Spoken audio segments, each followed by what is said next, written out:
Alright,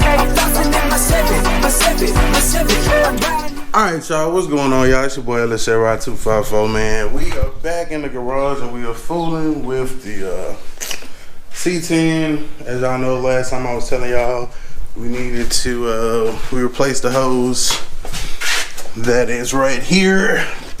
Replaced this hose, got it switched out because it was leaking right here. I don't know if I can see or show you where it was leaking from. You can kind of see like right there. Let me grab an extra light.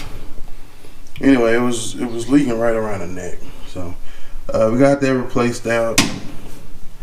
And let me see. And so I don't know if you can see, it was leaking like right there at the end. Under pressure only when the truck was running. So yeah. So we got that replaced. Of course, with that we lost some coolant and we had to accommodate and we had to fill everything back off, which we did. Put about a gallon the pre-diluted Super Tech in there ready to ride. So now as I was telling y'all as well with the cooling system, another thing that we had to do, or what I was thinking about doing, was making sure that everything was running right with the fans and stuff. Temporarily, I just went ahead and kind of scrunched that behind there. When I get a moment of time, I'm gonna go to the actual store and I'm gonna get a fitting, get some crimps or whatever, or a spade terminal or a ring terminal. Then I'm gonna actually put it in the terminal and then I'll ground it down like that. I also seen some shoddy wiring of the ground for the lights, so I'm gonna fix that as well. But right now we just kind of focused on making sure that the cooling system is doing what it's supposed to do, making sure that the fans are gonna kick on the way they need to kick on. You know, we went through that whole series of fixing, finding out what was going on with this harness. We had to rewire the relays and everything like that. We got our OBD2 reader off of the Caprice. Now that it's good and ready to go, now we're gonna bring it over here, make sure that our cooling temperatures are where they need to be as far as that. So let's go ahead and crank it up, let it run, and see what happens. Hey, so the magical number we are looking for is 210. That's when the fans turn on. That's when the magic happens.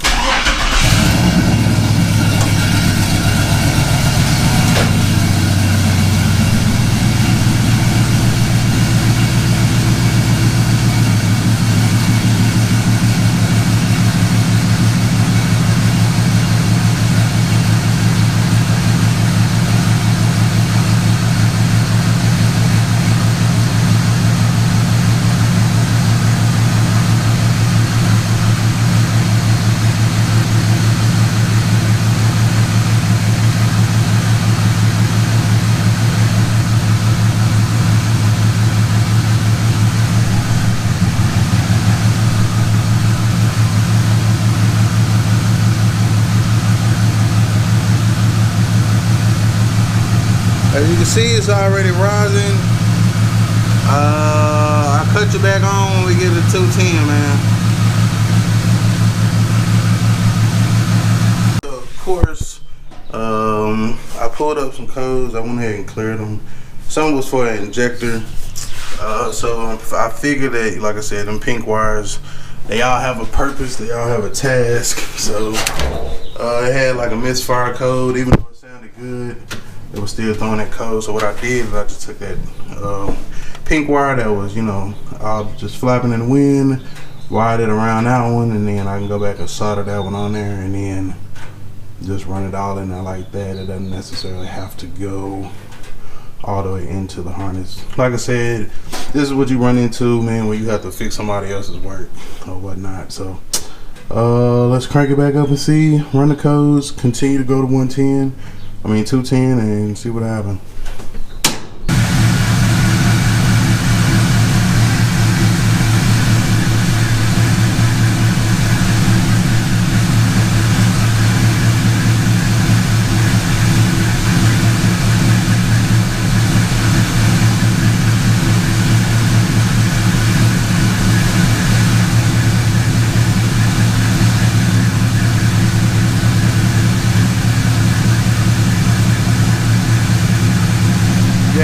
sound much better, man. Much better.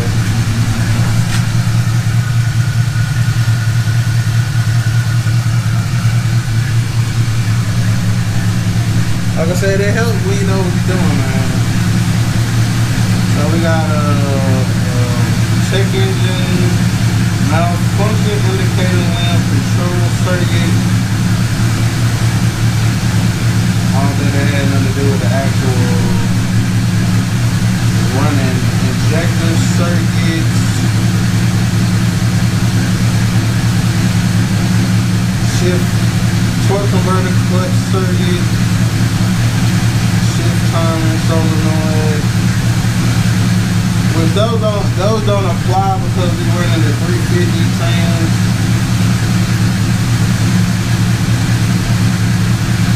I'm pretty sure.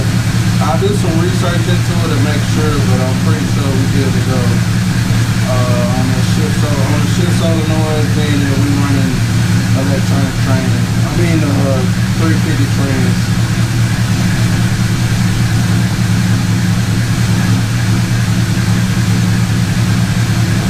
With our coolant.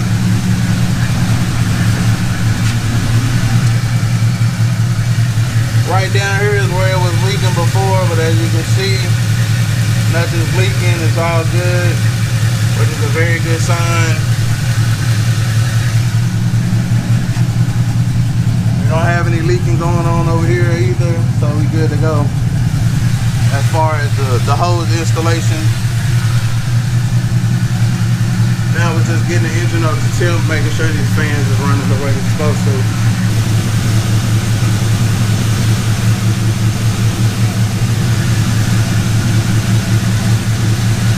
So we up at 208. Should be at 210. There you go. 210.2. Fans kicked on. We right where we need to be. The temp going up like 220, 221, which is too high. That shroud is flushed the way that it needs to be, so that it can probably cool off that radiator the way it's supposed to. It's not supposed to constantly go up when the fans kick on. It's supposed to cool it out, man. So. Alright, so shortly after falsely ending the video,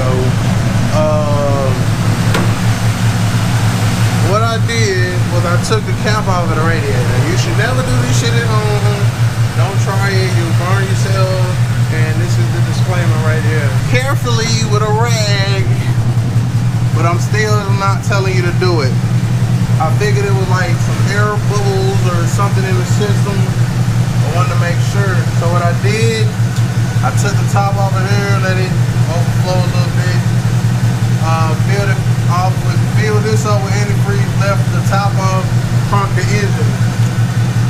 Made sure, to top it off. Because anything extra is gonna push it out and it'll drain off. So I really wasn't worried about it.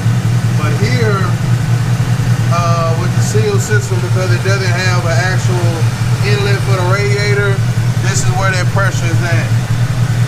So let it fill it back up, crank it up, let it suck out the coolant back there, through the system, fill it up again, let the little air bubble come up through there for a little bit, and then put the cap back on. And now, where before the temperature was getting up to like 220 and stuff, it's pretty steady at 212. I'm guessing that's because of the fans. Fans probably not bringing it down lower than that because of the simple fact that, maybe, just maybe, shroud is not maximum effective, but, it keeps it steady. 212, I'll take it all day long. 212, 213, 213, 212. That's where that temperature should be. The 220 zone, like even with the coolant, man, like that would kind of throw a red flag to me, and it just didn't sound right. So I had to dive back into it after I ended the video. So if you watch to the end, you'll get this solution. If you don't watch to the end, you're just gonna be like, you don't know what you're doing, which is fine too. So this time we going for real. Peace, love, chicken grease. Gone.